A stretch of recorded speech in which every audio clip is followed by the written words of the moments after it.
Welcome to the ParentNet podcast by Focus on the Family Singapore. In each episode, we'll be speaking with everyday parents and practitioners as they share with us gems from their parenthood journey. Keep tuning in to learn with us as we figure it out together.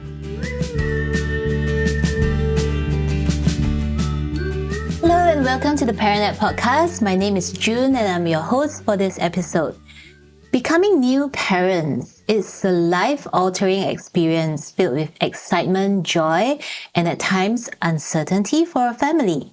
For mothers especially, the first year of parenthood is often a steep learning curve, with one navigating the demands of a newborn and all the responsibilities of being a main caregiver. What can one expect in the first year of motherhood? How can a mom address the transitional stress and postnatal blues? And how can her husband, as well as other family members, come alongside her in support and love? Joining me on this podcast is Elaine Chow, who is part of the Breastfeeding Mothers Support Group and a counsellor by training. She is also a mother of 4. Welcome to the ParentNet podcast, Elaine, and thank you so much for making time to join us today. Would you like to start by introducing yourself? Hi June, thank you so much for having me here. I'm the president of the Breastfeeding Mothers Support Group. It's actually a volunteer-run group, and I've been a trained breastfeeding counsellor volunteering there since 2017. So BMSG, we are a fully volunteer-run and we are a charity. This is an area that we feel many mothers need help in, and they are often not able to access help. Sometimes help can be pretty expensive as well. So we offer our frontline breastfeeding support for free. Moms can reach us through telephone, WhatsApp, and in our Facebook group. So this is how I've learned also about the kind of struggles that breastfeeding mothers face over the years. Personally, I have 4 kids. My oldest is 16. My youngest is 5. And I breastfed all my children well into their toddler years. It was quite challenging with my first one, not really knowing where to get help. And that was actually what propelled me to start helping other breastfeeding mothers myself after I encountered my own difficulties back then. And personally, I myself have had some experience with postpartum anxiety and depression after the birth of my 4th child. So with the rise of attention on mental wellness and all that, I do believe this is something that many mothers breastfeeding or not face, especially in this modern age. So we have had to work those things in our breastfeeding support as well when we help mothers. That's wonderful, Elaine. Thank you so much for that. It sounds like you offer a very holistic system of support for new moms out there. As a mother of 3 myself, I can still recall the issues and challenges I faced learning to breastfeed and dealing with all the clogged milk ducts, anxiety over whether there's enough milk or not. All these things really does affect a new mom's journey, right? So I'm just wondering, in your area of work, what are the most common challenges that come up when new moms come to you, and how can new mothers navigate them practically? From all the experience I've had with helping mothers and also in my own personal experience as well, I think there are sort of 3 main areas that moms face the most challenges. The first one would be low milk supply, or perceived low milk supply is what we call in our line of work. That means moms, sometimes they actually don't have enough milk due to various reasons, so sometimes they think they don't have enough milk, but actually everything is fine and they may need some further information or reassurance that they actually have enough milk. So there's perceived low milk supply. There may be latching difficulties. So baby may not latch on at all, or it may be painful. And the last one would be engorgement and blocked ducts. Yeah, so these are the 3 most common reasons why moms have difficulties in their breastfeeding journey, particularly in the first few months. So what are some common ways that you would then advise these moms to deal with these issues? I think you mentioned a few. Maybe we could start with the perceived low milk supply. So what we do find that with moms, they are insufficiently prepared for breastfeeding when it occurs. While breastfeeding is a natural act, it doesn't come naturally, particularly because breastfeeding is not widely practiced by many people, or especially in the generation before ours. So moms may lack that kind of knowledge to bring them through challenging moments. Normally what we tell moms, if a mom-to-be is listening in, we'll say, please go for a prenatal course. BMSG ourselves, we offer breastfeeding courses. There are also other providers out there. Being prepared is really half the battle won. It will be very hard to successfully breastfeed if you are only learning about it on day 1. So that will really be the first thing that I would say. You must really understand what is normal baby behavior, and what are the ways that you can facilitate ease of breastfeeding, which sometimes the people around you or even the hospital or the support system may not naturally help you in that way. What I mean, so for example, in the hospital, they are concerned about the mother. So you have to recover, especially if you had difficult birth, you may have stitches or other issues. You have to recover. But that may interfere with establishment of breastfeeding. So at the start, baby will need to feed frequently. What is most convenient is have the baby like swaddle in the bassinet while the mother rests in the bed, but that setup does not facilitate breastfeeding. So having a good start to breastfeeding means putting baby with the mother, preferably skin to skin, feeding frequently, and understanding that feeding frequently is actually normal and part of the process. So while babies, after coming out from the womb, they may start off by breastfeeding maybe every 3 hours, but as baby grows bigger into week 2, week 3, week 4, they may breastfeed more frequently, every 2 hours, at times even every 1 hour. All this is normal. Many moms don't realize that. So they think, oh, I must have a problem with my milk supply because my baby is feeding so frequently. I must have not enough milk. So that's what I mean by perceived milk supply. But actually feeding frequently or even for a prolonged period of time can be normal because babies go through growth spurts. They grow rapidly after they come out from the womb. And breast milk is very easily digested. And it's also produced in small amounts, which is correct according to the baby's stomach size.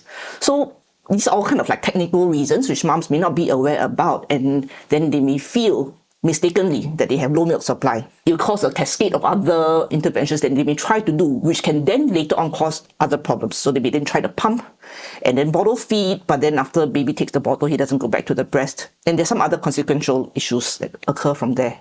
So if you get the thing right from the start, you can prevent some of the other things, but if you don't get the right start, it can cause other issues later on. So with perceived milk supply, we want to tell moms, trust your baby, trust your body, allow baby to feed frequently as he wants to. It is normal. It is very normal that babies don't want to be put down. It's very normal for babies to want to be held constantly, feed frequently. Because in the womb, babies were 100% connected to you and receive food 24 hours a day. So they come out, they don't understand what is 3-hour feeding, why I have to be put down. So they don't understand all these things. So understanding what is normal baby behavior will actually help moms really ride through this process and to just go with the flow rather than worrying and thinking that there are problems and then try to solve those problems, but in the end up causing other problems. I think it's helpful, knowing that even feeding every 1 to even 2 hours is normal for the baby. And I think what you mentioned about trusting your body is so key, because the minute there is anxiety or this doubt, right, that, oh, is my baby getting enough? Then it will cause, as you mentioned, a snowball of other interventions or activities that may end up hindering the process. What about the issue of feeling a lot of pain while latching and all that? Is getting the latch correct, or what does it entail? Latching difficulties can sometimes happen if the mom gets the position sort of wrong right from the start. So even if everything is going, even if the baby is fine, sometimes it can be painful to latch. I kind of liken it to wearing new shoes. Even if you have the best shoes made with the best leather, sometimes when you wear new shoes, it will still hurt. It shouldn't hurt excessively, but it can feel sore and tender, and that's pretty normal. But it's even a slightest problem, positioned wrongly, because of how frequently and prolonged babies are feeding and how our nipples are really not used to this kind of constant contact, right? Being hidden behind clothes all day long. It can be a difficult experience for the mom. So some amount of discomfort is quite common, but sometimes even greater problems can occur when the baby is malpositioned, doesn't position correctly, and then once the first injury happens, it's very hard to heal because the baby is feeding so frequently. So with latching difficulties, I would say that some amount of pain is normal, but it shouldn't be too painful, and moms should definitely look after themselves. If you're feeling that the latch is very painful, it's very, very sore, try not to power through the pain. Because actually once you have injury, it can actually cause more issues later on. So, listen to your body. If it hurts, you can take a pause. You can pump and you can feed the baby milk through other means like spoon, cup, syringe, bottle if you wish, although that can also cause some other issues. So I would advise moms don't power through the pain. But the second thing to look out for is congenital issues with the baby. So some babies have tongue tie or other issues with the mouth which prevent them from being able to get a good latch. So that also causes issues with the mom with latching and emptying of the milk ducts. And that is best diagnosed by a lactation consultant. So this is a pretty new field. Not all pediatricians understand it or believe in it.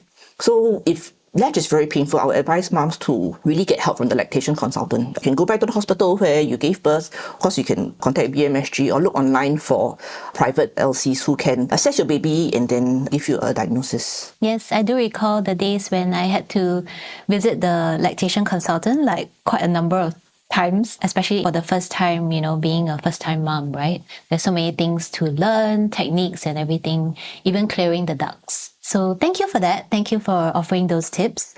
I think as new moms, we all have these expectations and sometimes doubts and anxieties that may come our way.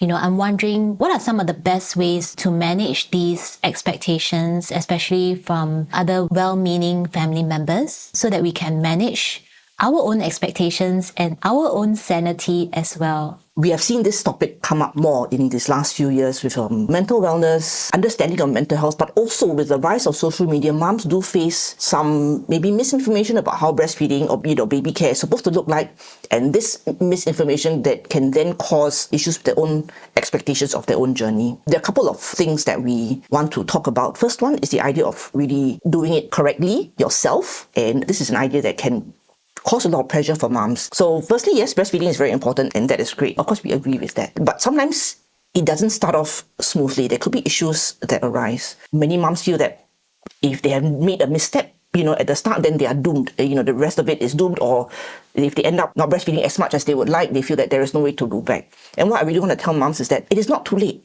However you have started, you can always build the breastfeeding journey that you want. So you started bottle feeding, but you want to latch, you can do that. If you are supplementing and you want to wean out the formula, you can do that too. Don't feel like it has to be a mistake-free process. There's no perfect process. And it is normal to be learning along the way and to make mistakes along the way as well. So that's the first thing I want to tell moms. It's okay if you didn't get it right from the start. It is not too late to learn, to get help and to fix the issues that you are facing. But the other issue is also pressure from other family members, as you have mentioned. So a mother may desire to breastfeed, but the people around her, perhaps her mother or mother-in-law or even husband, may not understand why it is important to her. And they may think they are trying to be helpful, but it may cause some stress for the mom. So for example, there was a a friend of mine, she said when she was struggling with breastfeeding and then she had to pump, then she would tell her husband, so tiring to pump, feel so sian to go and take out the pump again. And the husband was being helpful. He said, then this feed don't pump lah, why don't you just give formula? He was being helpful. He thought he was, but what she wanted was support to say, yeah, darling, I know, pumping is very tiring. Come, let me take the parts for you. That's what moms want. Because she wants to breastfeed, but then she also wants to complain, which is very normal.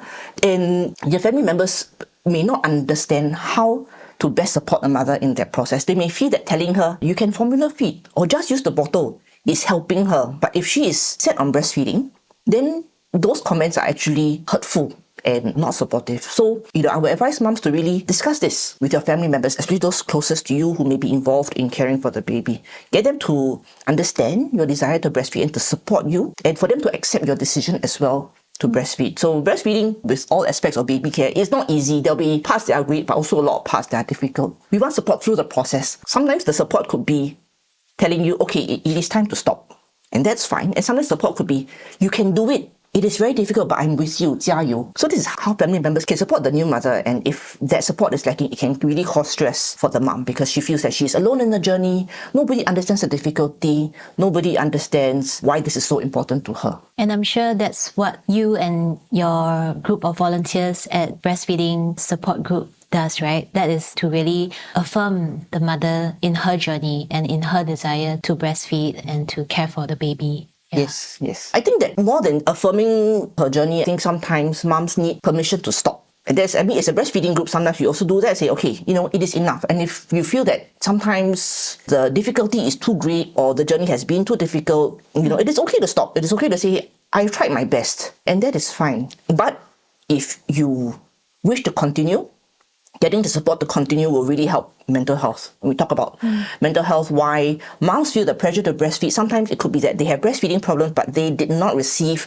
sufficient support to overcome them, and they were told to stop when they were not ready or did not desire to stop. It's a bit of a delicate dance, really communicate very openly with your partner, how you wish to be supported, what are the difficulties that you face. And daddies also, listen to your wife, take care of her, see what she needs, whether she wants support to continue or she wants permission to stop. And both are valid choices as long as you both discuss them together and agree on them together as a couple, as parents. Thank you for that. I'm wondering if we can shift the conversation into the area of coping with mom guilt or even recognizing what postnatal blues or signs of depression could look like.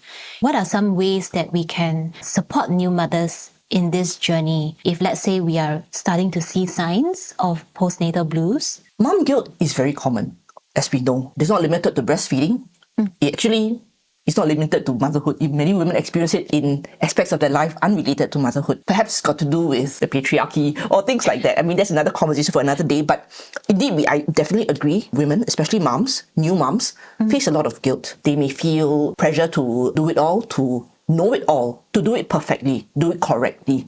So the first thing I want to tell moms who are experiencing guilt is that really you don't have to do it all. You don't have to do it all yourself. It is okay to ask for help. It's okay to ask for help from your spouse, from your other family members, parents, in-laws. It may be difficult to ask for help because women feel that they should know. They should know how to do it. They want to project confidence as a new mother. But it is okay not to know and to seek help along the way. So the first thing I want to say about guilt is really don't have to do it all yourself. You don't have to know it all. And the second thing I want to say is also that you are important. You, the mother, you are important. This is such a difficult idea for moms to accept. And when a baby is born, baby is so cute and so small and so vulnerable that naturally the attention of everybody is on the baby. And often they forget the mother. And sometimes the mother forgets herself. And those things can really cause some depression. But then when the guilt arises when a mom wants to take care of herself, but then feels guilty for doing so. For example, she feels that on top of feeding the baby, she also has to keep up with the housework, or she also has to contribute her share of the chores, or she feels that she also has to take care of her husband or continue to care for her parents or her in-laws. But actually, in the first 3, 6, 12 months of a baby's life, the baby will suck up all your time and attention, and that is okay. So you look after the baby, and then you also look after yourself. It's really important to look after yourself because the baby needs you. So look after yourself means giving yourself time to eat, rest. It is okay to take time for yourself. Babies need you, and as a breastfeeding mother, all the more, yes, babies rely on you as a source of nutrition. But taking care of yourself is also important. So for myself, for example, I will have some really protected time, like when I'm in the toilet, that is my protected time, right? When I'm taking a shower or I have to use the loo, my husband knows, okay, baby can cry for a short while. It's okay. The baby is not being left alone. Daddy is carrying him. Mommy is in the toilet. I may need 10, 20 minutes. And for me to be able to take a shower, use the toilet by myself, it is such a big deal. Don't feel guilty for doing that, Or if you have to eat, which is really important for breastfeeding moms as well, you have to eat to make milk. If you have to eat, then let somebody hold the baby while you eat. Or my husband will even sometimes cut up food for me so that I can eat with one hand while breastfeeding with the other hand. And that is okay. So don't feel guilty that someone has to take care of me. I'm useless. And I'm also saying these are some thoughts I also have from personal experience. And it's quite common for moms to feel, I'm not doing anything, I'm just sitting around all day. No, you are feeding a baby. You are growing a baby with your milk. You're holding a baby, which is also a very important thing to do. So don't feel guilty to not do anything. But also don't feel guilty if you need to take some time for yourself. So those things, I think, are things that moms find it very hard to accept, to give themselves priority and importance because everybody looks at the baby and nobody's looking at the mother. So that's what I want to say about mom guilt, to say that you also matter. You definitely matter. Please take care of yourself. Please allow others to take care of you. Yeah, you have to be strong and you have to be there so that you can take care of your baby and continue to be a part of your family. I really love those tips. When a mom learns to love herself, she might even be in a stronger position, a better position to love the baby and to love and to serve her family as well. So thanks for that reminder. I'm just wondering, before we let you go, whether you know of any ways that even as a community, may not be the immediate family, maybe I have a neighbor or somebody I know who has just given birth. What are some ways we can show our support and care, for this new mother in our immediate circle? Oh, I love this question because I think many people try to help, but really they do end up, causing some issues. And I'll say that unsolicited advice is one of the things that really cause a lot of stress to moms. And people are well-meaning. but a mom is really trying her best. And sometimes she makes mistakes, or she hasn't got it all, or she may have different priorities or principles. And you, as the outsider, whether it's a relative or a neighbor or a passerby, you really don't know. So I would say, please don't give unsolicited advice. I remember one time when I was out with my baby in the mall, I was buying something at the supermarket. And I had my other young kids with me, one kid in each hand and then a baby in the carrier. And the cashier said to me, your baby very cute. I was like, thank you. And then she said, 没有穿袜子, I didn't wear socks. Very cold, And I was like, that was not my priority at that moment. And of course she was well-meaning, but these are the things that chip away at a mother's confidence. So I'll say for people around a mom, if you see her with a baby, affirm her. Say, good job, mommy. And if she's struggling, try to help her. So she may be struggling with carrying something while also holding a child's hand. You can say, hey, can I hold the lift door for you? Can I hold the thing for you, hold the plastic bag for you while you are sorting your child out in the carrier? Someone even came to me before and offered to help me buckle my carrier at the back because I was like holding something and then trying to buckle at the back at the same time. So I would say, don't give unsolicited advice. Affirm the mother. Always say, good job. You're great. Your baby is so cute. Your baby is healthy. Don't say things like, why so fat? Why so skinny? Why never wear enough clothes? Why wear such long sleeves? These things are not very useful. And if a mom's in a vulnerable state, it can really chip away at her. So be affirming to moms. Another way would maybe be to offer practical help. Could be as simple as like holding the lift door. If you're a neighbor, you can just say, do you need anything? Drop off some food, perhaps. Yeah. If she has older children, you can, buy something for the older children. Toy, a snack, or even a snack for the mother herself. These things are all ways to show care and concern, to say that, you also matter. I see you. I see the difficulty that you have. I see the life that you are leading now. So difficult, wrapped up in your child, and that's intense and all-consuming. And here's a little bit of support along the way. Yeah, so these are really practical tips, which I managed to enjoy myself, and I found that really helpful. And the last thing is, don't question a mom's parenting practices. If she chooses to breastfeed, say, great. Don't say, sure or not, got enough milk, meh? Why you breastfeed? Formula is also okay. Don't, or if a mom decides that she's done breastfeeding, say, why you stop? So good, why don't you continue? Whatever she has decided to do, just accept that that is the decision she has made. That was what she felt was best for herself and her family at that point in time. Yeah. So be supportive, understanding, and affirming. And that may be small things, but they will really help a mother along the way who may be experiencing guilt, self-doubt, feelings of isolation. And this will go a long way to helping a mother feel more supported in her journey. Thanks so much, Elaine. I really love those tips. And indeed, we can do so much more, right, in terms of holding our thoughts to ourselves and just affirming the mother whom we meet along the way, whether it's a supermarket or just downstairs at the void deck, right? Just offering that extra hand of support if you see that she needs it, and just encouraging her all the way. Yeah. So thank you for that, for sharing with us your tips and also your insight in how we can offer support and practical love to the new mothers out there in our community.